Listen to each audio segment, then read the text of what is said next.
How'd you follow that? Well, let's try with David Haye. How are you, David? Good to see you. Good to be here, good to be here. Yeah, you've been at Soccer Aim this morning, so great to have you here on Sky Sports News as well. Just 7 days before your big rematch with Tony Bellew. Now, how have preparations gone? We mentioned just before we came on air that last night was a big night for you. Just explain why. I had my final sparring session.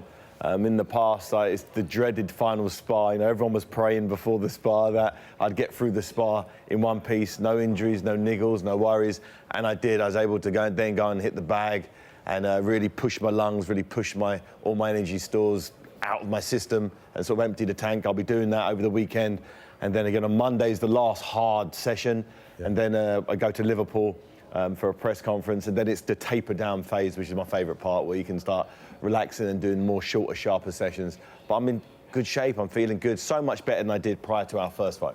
Yeah, what happens if you, say, these two final sessions, you pick up a little niggle mentally? Is the danger that it consumes you in the run-up to the fight and this becomes a painful... Most boxers are carrying some niggle in some way, shape or form. They're training around certain things. You know, it's such a high-impact sport. You're literally fighting someone, you know, 3 or 4 times a week for 10 to 12 rounds. So you're going to get knocks, you're going to get bumps, you're going to get bruised. But as long as on fight night you walk to the ring in one piece, it's all good. I've had some horrendous injuries in the past, and, you know, occasionally it shows in the fight, but, you know, 9 times out of 10 it doesn't. You mentioned the press conference that's going to be coming up. In terms of what people can expect from that, is it going to be fireworks? Nowhere near as much fireworks as there was last time. You know, last time I went to Liverpool, you know, I was getting some abuse, some racial abuse from the crowd, and I reacted to it in just as negative and scummy way as they were acting, and I really sort of lowered the tone, to say the least, and that kind of influenced my whole mindset and whole training and the way I fought in the fight, and I lost. So this time round, I need to turn the other cheek and relax and say what I'm going to say what I'm going to do. Obviously hype the fight up, but not go to the lows that I did do last time out. It's an interesting point, because I suppose often the triumphs come from the greatest adversities. How big a process for you was that, working out where did it go wrong and how will I do it differently next time? And how have you done it? I do a lot of soul searching. I had to really sort of evaluate, you know, everything. You know, it's not just the technical side, no jabs, hooks, punches. It's the mindset. It's your whole vibe going in to the ring. And I went into the ring like you can see me here, missing wildly, missing aimlessly. And, you know, that's not how I fight. That's not my style.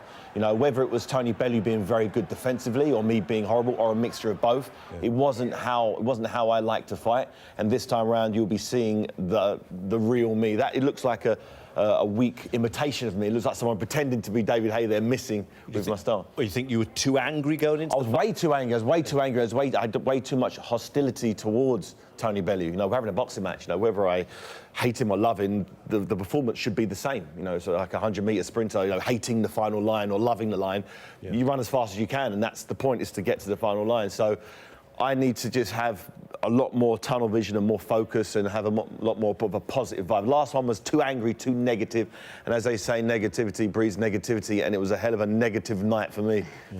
And what about with Bellew? We saw you in that last fight there, and obviously you've had this time to process it, and you have fought him, obviously. So what are the dangers? What do you think are the key areas with Bellew that you need to tackle once you get in that ring? You know, he's very slick defensively. You know, he does a nice shoulder rolls.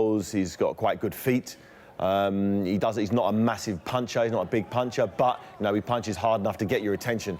And during the first fight, maybe I didn't have any respect for what he was doing back to me, and that's never been my style. This time round, I have to respect what he does, as he won the last fight. So it's all about getting revenge, and getting revenge in a manner which will launch me back into the heavyweight division. Because at the moment, I'm in no man's land. You know, I lost my last fight against a cruiserweight. You know, I had 2 operations since that fight. I'm 37 years old.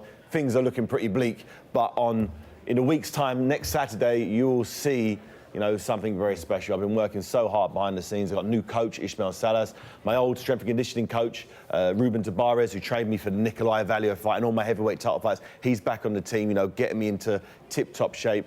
So do not miss it, Sky Box Office Saturday night. How much of difference has he made, getting him back in? It's made a huge difference. No, it's funny, Ruben Tabarez, my strength and conditioning coach, has never failed to get me into the ring. You know, he's got a 100% record of getting me into the ring in one piece, and he said he'd do it this time round, and he has. And I'm feeling good. I'm feeling fast. I'm feeling more powerful, more exposed. He showed me the times and the training sessions I did many years ago, and I'm beating them now. I'm doing stuff better than I did many years ago. You know, maybe I don't recover as quick after the sessions I did 7 years ago, but you know, I'm doing it. I'm pushing faster. I'm explosive like I used to, and that's how people know. That's why people know me, because my big punch and explosivity. Yeah, and obviously there's going to be a great atmosphere as well there with the fans. Just how excited are you about the whole occasion? Oh, it's going to be great. You know, it's in the O2 Arena in Greenwich, which is, you know, a few miles from where I grew up as a child. You know, I've had a lot of fantastic nights at the O2 Arena, you know, winning, you know, unifying my first world title there, and had, you know, so many great nights. And the crowd there was amazing last time. You know, everybody, you know, it's sold out. And I think actually we've got some tickets. They've just released some new ones. Some new tickets available. So get them before they go. I think there's a couple hundred they just put online. Someone just told me just then. So get them before they go. It's going to be an absolute cracker of a night. And you know, you've got Joe Joyce, a fighter, myself and Richard Schaefer promote. He's fighting undercard for his first Commonwealth title fight. He's only had 4 fights, and he's fighting in the 12-round fight, which is pretty much which is unheard of. But he's that good, and you know, we're really fast tracking him. So it's going to be a great night of boxing. We've only got 50 seconds here, David, but it's two sides to this. Is it last chance saloon? And then if you manage to win, is another world title fight on the cards? And if so, who would you like? 100% it's last chance saloon. You know, if I don't win and win in emphatic fashion and style, then, you know, the likelihood of me getting in the ring with some of the big champions, the giant monsters of the division, looks pretty slim. I need to prove to the world and prove to myself that I still have it. In the gym, it looks like I do, but I need to prove when the cameras are in the sky, box office cameras are rolling, I need to do it for real. And then we can start looking at the big names. We've got 5 seconds. If you do win, who would you love to fight more than anyone? If I win and look as good as I feel I'll look, I'll want the best in the division, obviously Anthony Joshua. He's #1, and that's the only person I'll be interested in fighting. Well, we wish you well. Thanks very much for joining us this morning, David. Yeah, thanks, David. Well, you can see the rematch. Tony Bellew again.